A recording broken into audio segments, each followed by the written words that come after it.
This grade 11 batch representative goes to Castillo Hannah A.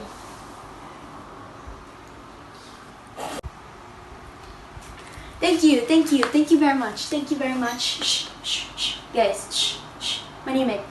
Shh, shh, shh. Bilang isang batch representative, sinisigurado ko ako'y lagi nandito para sa inyo, lalong-lalo na sa inyong paghihirap. Because it's not enough to be friendly, you have to be a friend. Kahit gaano kahirap, ako'y nandito lang para sa inyo. Umiintindi at nakikinig. Knowing is one thing, understanding is more. Naniniwala rin ako na hindi ako nag-iisa sa laban na ito dahil kasama ko kayo. Kayo na nagbibigay koneksyon sa aking pagtayo sa harapan ninyo ngayon. Na naglalahad ng aking inspirasyon sa bawat segundo na handa magbigay serbisyo. Kayo ang aking araw-araw. Parte kayo ng aking plano mula sa simula hanggang dulo. Walang iwanan at walang iiwanan. Para sa akin, hindi kayo ang pinagpipilian, kundi kayo ang dapat pinipili. Dahil isa kayong prioridad na dapat pinapahalagaan.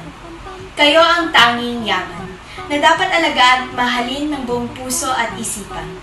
Dahil mahalaga kayo sa isang taong tulad ko. At kayo, tayo na at oras na para umaksyon para sa pagbabago. Inaarap mo pa rin ba siya mo? Aba, eto na! Siya na